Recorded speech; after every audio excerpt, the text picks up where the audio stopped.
I think this is, like Martin Defoe was mentioning earlier, the fourth or fifth time we've been given the opportunity to speak about the notion of a liberation of the headwaters of the Bedford watershed through the open pit mine. There's a couple things I want to just touch on. In the sulfuric acid, the sulfate pollution, decimation of wild rice, the pollution plume from the crushing of a mountain to talcum powder, the obscurity that the mining company wants to create through ABSB1, all of that stuff is there. We've talked about all of that. And when we look at the bill, when we look at both bills, we reject both bills.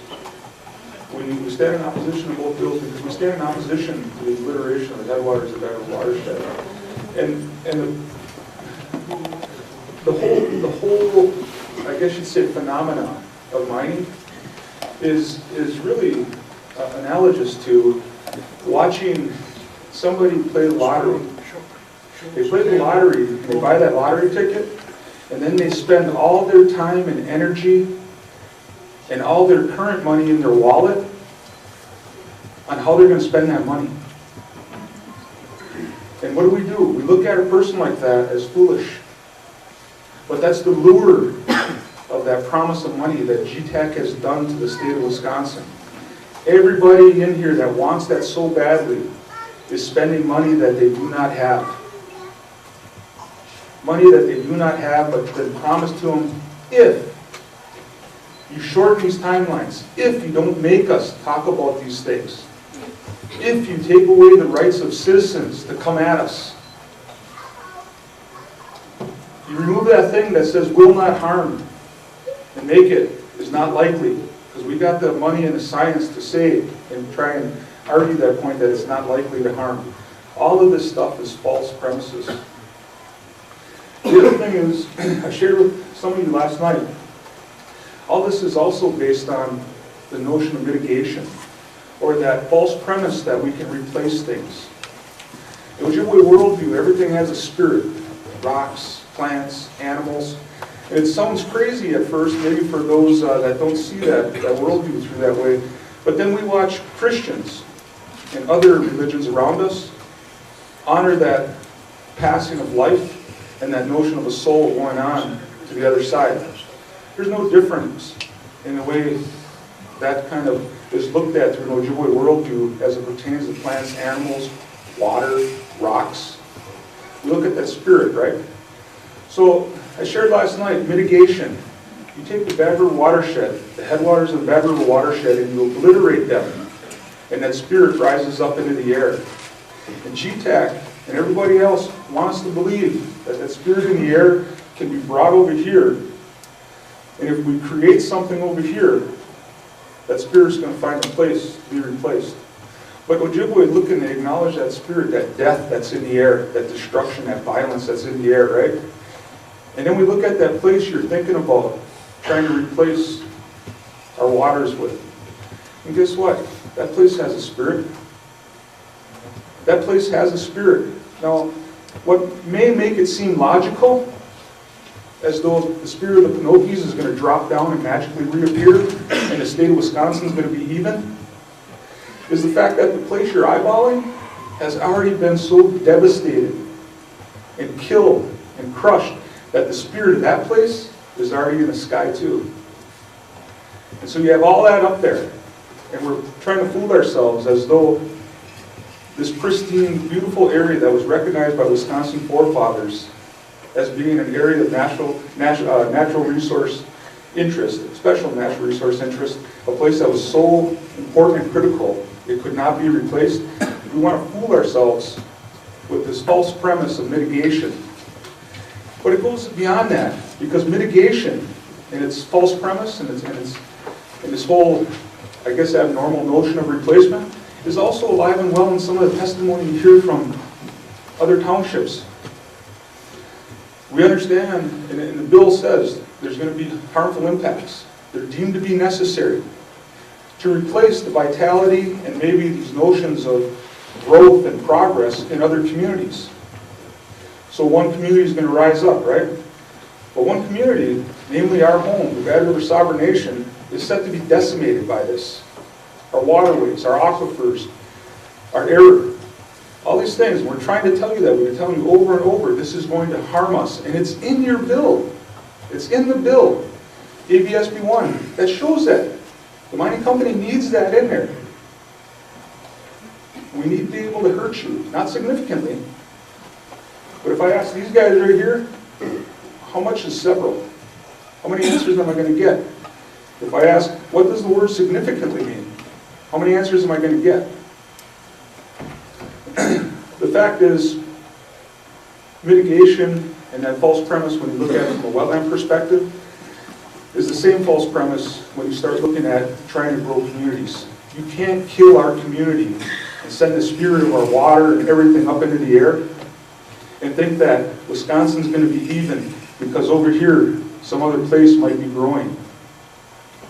And really, when you attach the dollar signs and filtration of the dollar to that whole scene, it becomes illogical, it becomes absolutely foolish, just like a person chasing that lottery ticket. And I guess the last thing I'm going to say is wrap your mind around what it would take to protect that ore body.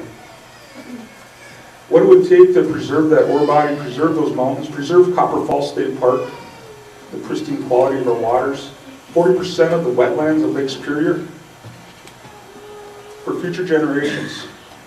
Because the Penokee Mountains are unminable.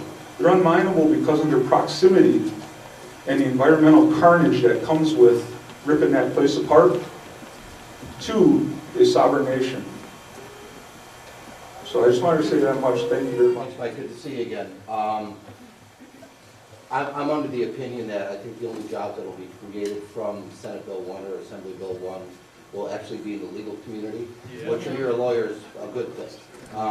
So that being said, communication, as you know, is extremely important in any piece of legislation, in any process. The authors of Senate Bill 1 and Assembly Bill 1, have they talked to you? Are they trying to talk to you? Have they reached out? Have you had an opportunity to talk to them, sit down and talk to them about what the legislation means? The mining company? No, I've not talked to the mining company since Matt Fifield's cold call a few years back. Had real issues when they lied to the Ashland community about permitting their mine under the current regulatory framework of Wisconsin, while at that very meeting at the Northern Great Lakes Visitor Center, they had their attorneys, Tom Piper and others, craft a new legislation. LRB 2035, remember that debacle? Never even made it to public because everybody rebuked it so badly. Okay. But we've seen LRB 2035 and it's still around. That's what we're talking about right now. And what about the author of the Senate Bill, Senator Tippin? He sent the letter. Other than that, never had any contact with him. I sat down with another senator that was on the committee last Saturday. We sat at the Odebaro kitchen table, the farmhouse that's been around since the 20s. Important business, contributes to the fabric of the melon area. And real interesting things that came out of that discussion. One was when we talked about renewable energies, Senator Brauchner rejected that because of the harmful effects of wind mills on communities. And, wait, so you're talking Glenn? Groveman. Okay. Yeah. Okay. Yeah, it was. Well, it's a fact. It's a fact. I mean, I'll just say this, that he does have concerns, and I'm not going to debate the legitimacy of his concerns about windmills. But we sat at the Odebaro kitchen table in the shadow of the Penokee Hills with a 80-year-old business, 9 full-time, and that can fluctuate depending on the season and the business. And we were talking about jobs and economic development and life. And the senator put forward that they want to create wind farms in his district, but that there's human health impacts that are unbearable, and that ain't going to happen. Okay, so in other words, what you're saying is still fight renewable energy in his district because of health concerns, but perhaps doesn't have an issue with the mine here. So in other words, not in his backyard kind of thing? Well, I guess that's what it would amount to. So But, you know, the whole notion of not in my backyard obscures and allows us to travel at very shallow levels. It diminishes somebody's concerns. So I don't know what the senator's concerns are about windmills. I'd have to educate myself about whether windmills are good or bad for people that have to live next to them. I ain't gonna just go NIMBY, and I ain't gonna listen. That's what we're trying to say to the senator. This ain't a not in my backyard type of deal. This is something that requires meaningful dialogue, consultation, discussion. And you know, we talked about that a little bit, but that kind of thing is not occurring here. And I think Senator Taylor has a question. Yes, Chairman Wiggins, I'm going to be leaving, and I'm glad that I had an opportunity to be able to hear you. And I read a quote that I think so many people who have spoke today, that it sums up as well as what I heard from you. And before I read that quote, I want to say, I think I also heard from you, is to value the diversity that exists in our communities, and that people may not agree or fully understand your culture or components of it, but that it has value and should be balanced in decisions that are being made. And I have to say that I don't know that we've always been the best at that in Wisconsin. But the quote that I read was from individuals from Alaska, actually. It said, handing down our stewardship of the land and the sea to our children is a responsibility we all share. Harvesting one resource must not do harm to another. I think that that is what I hear you saying in your comments, and I appreciate your stance, and I appreciate you sharing. I hope that there will be conversation. I hope that the author of the bill, as well as the company, will have an opportunity to sit down and have the experience that you so graciously gave the rest of us to be able to understand your position, and that water is life. Thank you, ma'am. Thank you.